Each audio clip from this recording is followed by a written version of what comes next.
It is not a crack in the concrete. The new warning from Hoover Dam is not a sound you can hear, or a fracture you can see. It is a memo, a legal document, a quiet, bureaucratic declaration that an entire era of American ambition has come to an end. The dam is about to fail at its two primary jobs: delivering stable water and generating reliable electricity. The consequences will not be theoretical. For 40 million people across 7 states, the failure is existential. They live in cities built on a mathematical error made a century ago, a promise of water that the river could never keep. For decades, the dam held the line. It was the concrete manifestation of human control over nature. No longer. The problem is no longer a drought. A drought is temporary. A drought ends. This is a permanent shift in the climate of the American West, a process scientists call aridification, the slow, relentless drying of a landscape. And it means the water that was promised is not just missing, it was never really there to begin with. Before we break down the battle lines being drawn for the water that remains, let me know in the comments, what do you think is the breaking point for the American Southwest? A huge number of people who watch these documentaries and find them valuable are not subscribed. If that's you, take 1 second and hit the button now. It is genuinely the only way we can continue funding this kind of deep dive research. Your click is our lifeblood. It's an emergency for the channel. Let's begin. The entire crisis was born in a hotel room in Santa Fe, New Mexico. The date was November 24, 1922. 7 men, representatives from 7 states, gathered to do something audacious. They were going to divide the water of the Colorado River. The river was wild, unpredictable, and powerful. It carved the Grand Canyon. It flooded entire valleys. But to these men, it represented something else: a resource, an engine for growth, the fuel for a civilization they planned to build in the desert. They negotiated based on the data they had, and the data was wrong. The years leading up to 1922 were some of the wettest in the region's recorded history. The river seemed impossibly abundant. They measured its flow and came up with a number. They decided the river carried over 16 million acre-feet of water each year. Based on that number, they made their deal: the Colorado River Compact. They split the basin in two: an upper basin with Colorado, Utah, Wyoming, and New Mexico, and a lower basin with California, Arizona, and Nevada. They allocated 7.5 million acre-feet of water per year to each basin. Another 1.5 million was later promised to Mexico, a total of 16.5 million acre-feet. Promised, legally binding. It was a gentleman's agreement written in ink, built on a foundation of sand. Modern paleoclimate research, gleaned from ancient tree rings, tells a different story. The river's true, long-term average flow is closer to 12 or 13 million acre-feet. The men in that room had overestimated the river's generosity by at least 25%. They had promised away water that did not exist. For decades, it didn't seem to matter. They built the infrastructure to prove their point. The crown jewel was Boulder Dam, dedicated on September 30, 1935, by President Franklin D. Roosevelt, and later renamed Hoover Dam in 1947. It was an icon of the industrial age, a 726-foot-tall wall of concrete wedged into Black Canyon. It took 5 years, thousands of workers, and more concrete than anyone had ever used on a single project. Its purpose was twofold. First, to tame the river, to stop the floods, and provide a reliable, predictable flow of water downstream. Second, to generate power. Massive turbines spun by the force of the falling water would produce electricity for the growing cities of the Southwest: Los Angeles, Phoenix, a sleepy railroad town in the Mojave Desert called Las Vegas.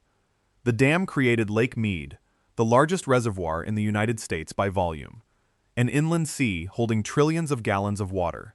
It was the system's primary bank account, and for most of the 20th century, the account looked full. The promise of 1922 seemed to be holding. The structural deficit, the gap between what was promised and what the river actually provided, was a quiet problem, an accountant's footnote.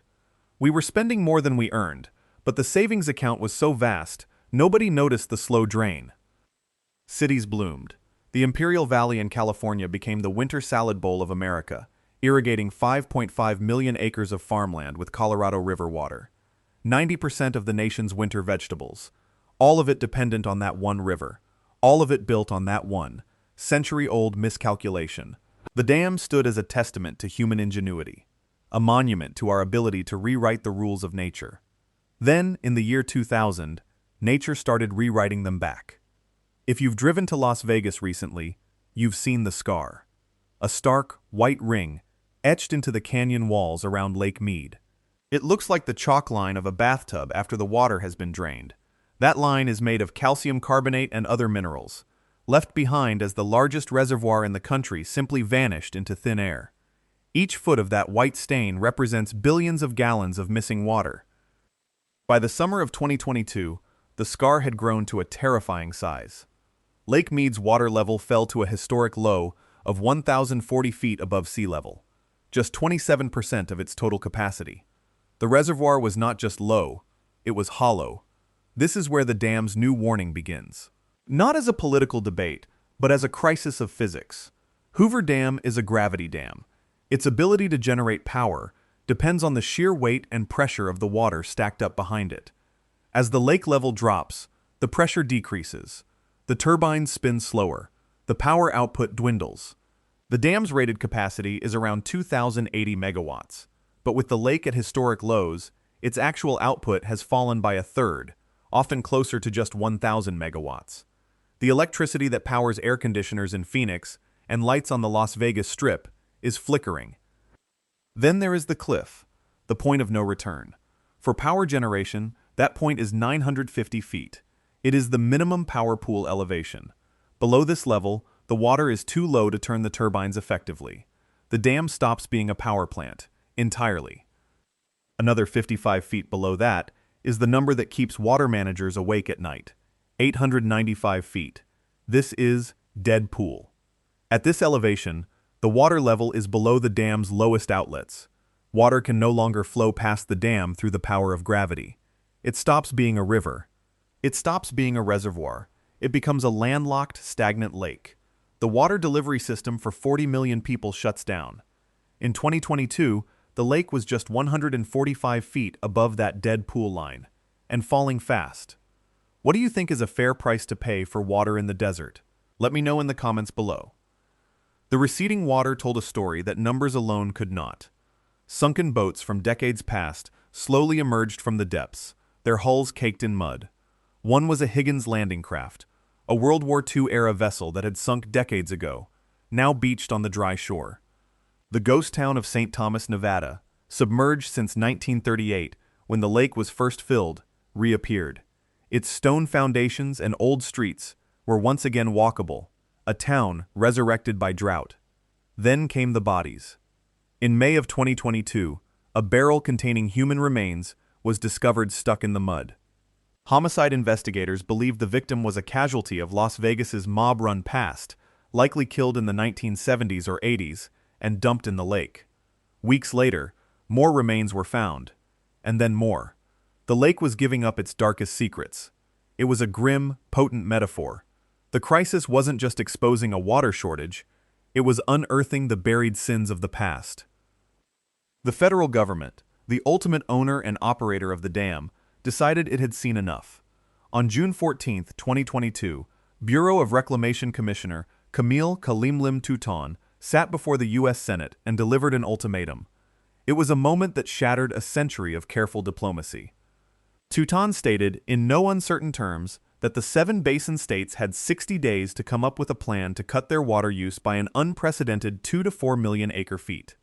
To put that number in perspective, 2 million acre-feet is more than the entire annual allocation for Arizona and Nevada combined. She was asking for a cut so deep, so severe, it had never been contemplated. And she added a threat.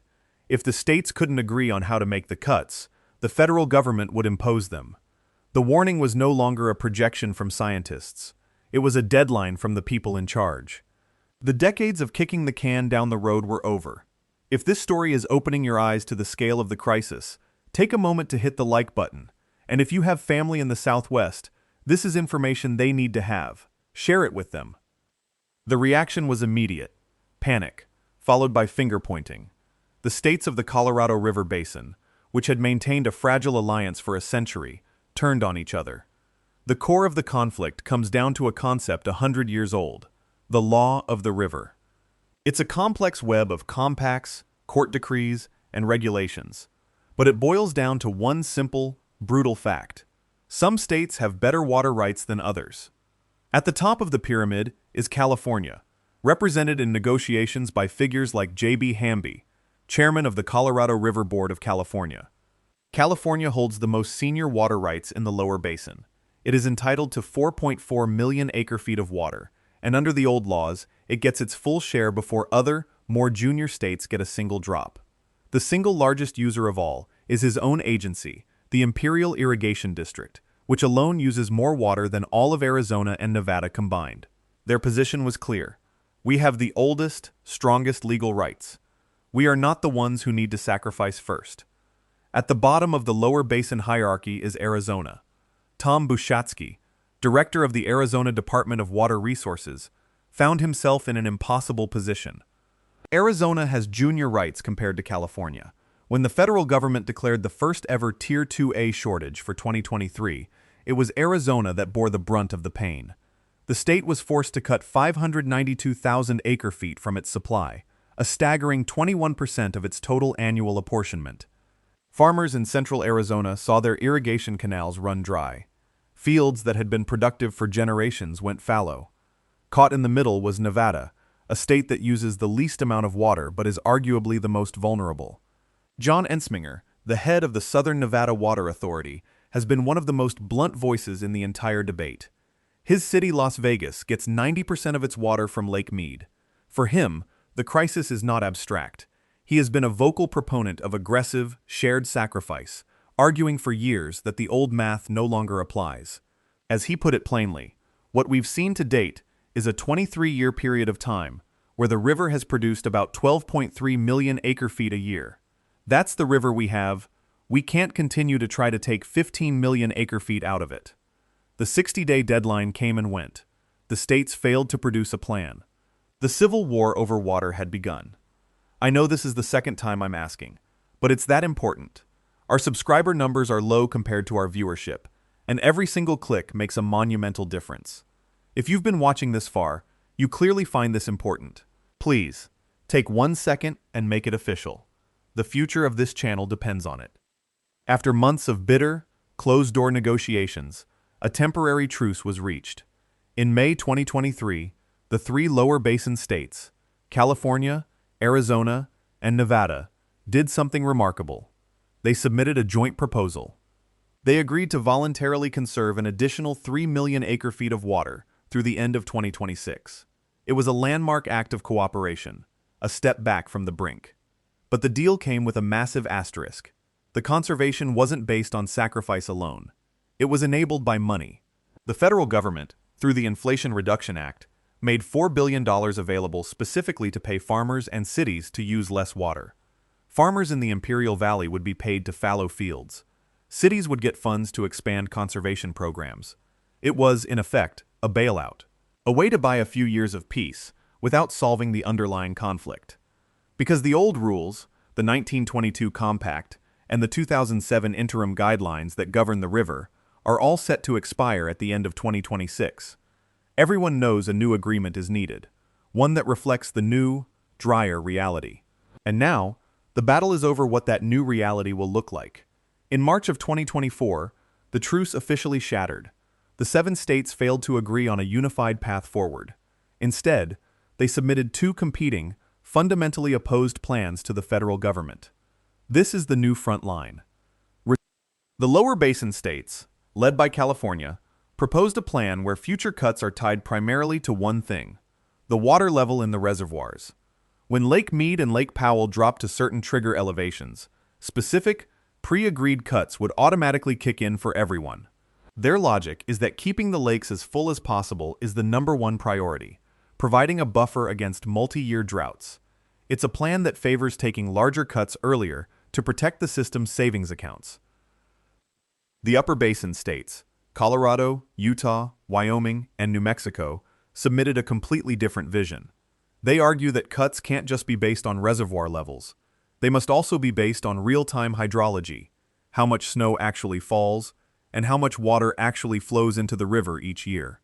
They fear the lower basin's plan would allow California, Arizona, and Nevada to drain the reservoirs for their own use, and then trigger cuts that would unfairly penalize the upper basin, forcing them to send down water they are legally entitled to use under the 1922 Compact. Becky Mitchell, Colorado's top water negotiator, didn't mince words. She called the lower basin's proposal inconsistent with the law of the river and inequitable. The battle lines are drawn. Is the river a shared resource where pain must be distributed based on the physical reality of the water available? Or is it a system governed by a century-old pecking order of legal rights, where some are entitled to their share no matter how little water is left for others? In April 2024, the Bureau of Reclamation responded. They released a preliminary analysis of the two competing plans. They pointedly did not endorse either one. Instead, the agency laid out a process for a formal environmental review. The unspoken message was the same one Camille Touton delivered in 2022, only louder: find a compromise. Or, we will write the rules for you. The clock is ticking toward 2026. A federal sledgehammer is hanging over 7 states that cannot agree on how to share a river that is actively disappearing. Just as the crisis seemed to be reaching a political boiling point, the sky opened up. The winter of 2022-2023 was one for the record books. Snowpack in the Rocky Mountains, the source of the Colorado River, was immense. As it melted, a surge of water poured into the system. Lake Powell, upstream of Hoover Dam, rose by more than 50 feet. Lake Mead climbed by over 20 feet, rising back to around 1,075 feet, or 34% capacity. The following winter, 2023-24, was also blessedly wet. In May of 2024, the Bureau of Reclamation announced that, thanks to the improved conditions, no shortage declaration would be needed for 2025. The mandatory cuts that had crippled Arizona farmers were paused. On the surface, it looked like a miracle, a reprieve, a sign that the drought was breaking. But climate scientists like Brad Udall of Colorado State University were quick to warn this was a dangerous illusion. 1 or 2 good snow years, they explained, cannot erase 2 decades of compounded water debt. The structural deficit remains. The climate trend of aridification remains. The simple fact that demand exceeds supply remains. The wet winters didn't solve the problem. They merely postponed the day of reckoning, and in a dangerous way. The temporary relief has taken the political pressure off, making it even harder for the states to agree on the painful, long-term cuts that are still absolutely necessary. It's like finding a $100 bill in the wallet of a bankrupt company. It feels good for a moment, but it doesn't change the fundamental balance sheet. The bankruptcy is still coming. And this gets to the real heart of the conflict, the choice that no politician wants to make. The fight over the Colorado River is often framed as a battle between sprawling cities and environmental needs. But that's not the whole story. The biggest user of water, by an overwhelming margin, is agriculture. Between 70 and 80% of all the water in the river is used to irrigate 5.5 million acres of farmland. Much of this happens in California's Imperial Valley, home to the Imperial Irrigation District. This single district is the largest user of Colorado River water, larger than Arizona, larger than Nevada, larger than all the cities combined. It's here that America grows about 90% of its winter vegetables: lettuce, broccoli, spinach. This water doesn't just fill swimming pools in Scottsdale. It puts food on tables in Chicago. But it also grows enormously water-intensive crops, like alfalfa, a thirsty plant grown primarily as feed for cattle. An enormous portion of the Colorado River's precious water is used to grow food for cows, in the middle of a desert, during a megadrought. This creates an impossible dilemma. If you cut water to agriculture, you risk disrupting the nation's food supply and bankrupting farming communities that have existed for a century. But if you don't, where do the cuts come from? How do you tell the 40 million people in Los Angeles, San Diego, Phoenix, and Las Vegas that their taps might run dry so a field of alfalfa can be watered? This is the decision that the federal government may soon have to make. Food or faucets? There is no clean answer.